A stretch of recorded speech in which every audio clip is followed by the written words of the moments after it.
শাহগোলার বিখ্যাত চায়ের দোকান।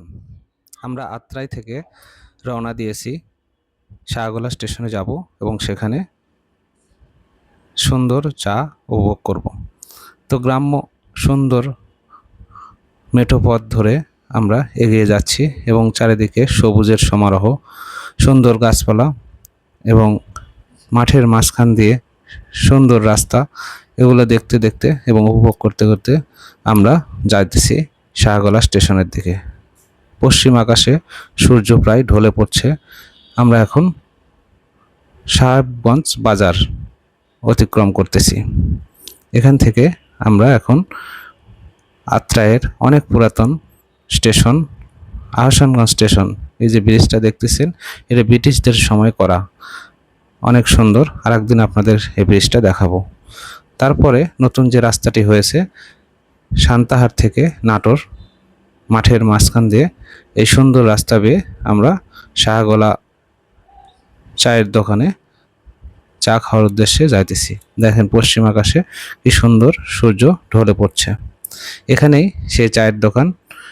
এই সামনে যে দেখতেছেন, এখানে প্রায় 8-10টা চায়ের দোকান আছে, তারা এখানে চা বিক্রি করে। এবং আজকে ঈদের পরের দিন হওয়ায় চারিদিক থেকে অসংখ্য লোকজন এখানে সমাগম ঘটতেছে। দেখেন কি পরিমাণ লোক আসতেছে, আর এরা চায়ের দোকানদাররা চা বিক্রি করে কুলাতে পারতেছে না, এত চায়ের অর্ডার আসতেছে। এটা হচ্ছে রইস এর নাম। আমরা যে দোকানে চা খেয়েছি এটা রইসের চায়ের দোকান। দেখেন চা বানানোর এদের বিশাল কর্মযজ্ঞ চলতেছে, আপনারা দেখলেই বুঝতে পারবেন। এখানে আর কোনো বিনোদনের জায়গা না থাকায় চারিদিক থেকে লোকজন এখানে আসে এবং এখানে চা উপভোগ করে, গল্পগুজব করে এবং স্টেশনে ট্রেন দেখে এবং তারপরে বাড়ি চলে যায়। দেখেন কত এরা বানিয়ে শেষ করতে পারতেছে না। প্রথমে তারা দুধকে গরম করতেছে, করার পরে এই মাটির পাত্রে ঢেলে সেটাকে আবার গরম করতেছে। এই যে দেখেন বিশাল পরিমাণে, সামনে যতটুকু দেখা যায় 8-10টা দোকান আছে, তারা প্রত্যেকেই এই চা বিক্রি করে। মালাই চা, মটকা চা, এই দুইটা চাই বেশি চলে এখানে। আর প্রতি কাপ চায়ের দাম 60 টাকা করে। দেখুন এখানে চা গরম করতেছে, দুধ গরম করে, দুধকে যখন গাঢ় হয়ে যাচ্ছে তখন তারা এই পাত্রে পরিবেশন করতেছে। করার পরে এখানে আবার নতুন করে হিট দিচ্ছে, দেওয়ার পরে টিস্যু দিয়ে পেঁচিয়ে পরিবেশন করতেছে। দেখেন কত লোকজন এখানে সমাগম ঘটছে, সবাই এই চা খাওয়ার উদ্দেশ্যে এখানে আসছে এবং চা খাওয়া দাওয়া করতেছে। তো আমরাও এখানে উপভোগ করলাম, অনেক ভালো লাগলো। এটা নওগাঁ শহর থেকে বেশ দূরে, কিন্তু আত্রাই স্টেশন থেকে মাত্র 7 কিলোমিটার দূরে এই শাহগোলা স্টেশন। এই যে পিছনে যে স্টেশনটা দেখতে পাচ্ছেন, এটাই শাহগোলা স্টেশন। এই যে ট্রেন যাচ্ছে,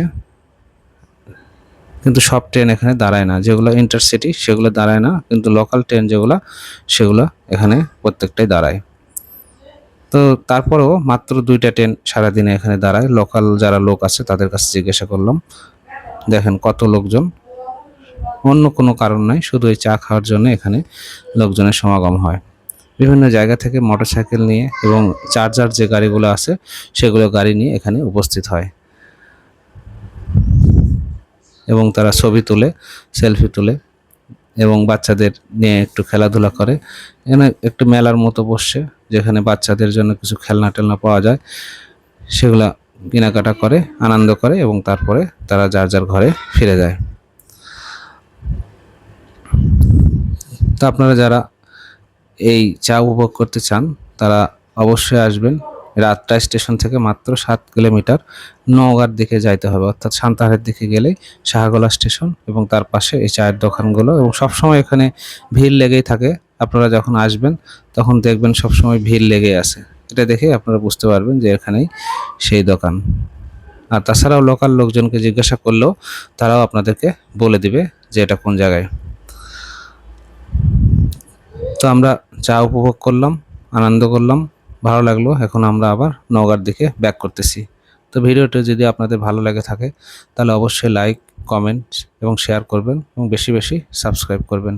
দিনের বেলা আসলে এই রাস্তাটাও উপভোগ করার মতো খুব সুন্দর একটি রাস্তা সরকার বানিয়ে দিয়েছে। তো আজ এই পর্যন্তই। ভালো থাকবেন, সুস্থ থাকবেন। আসসালামু আলাইকুম।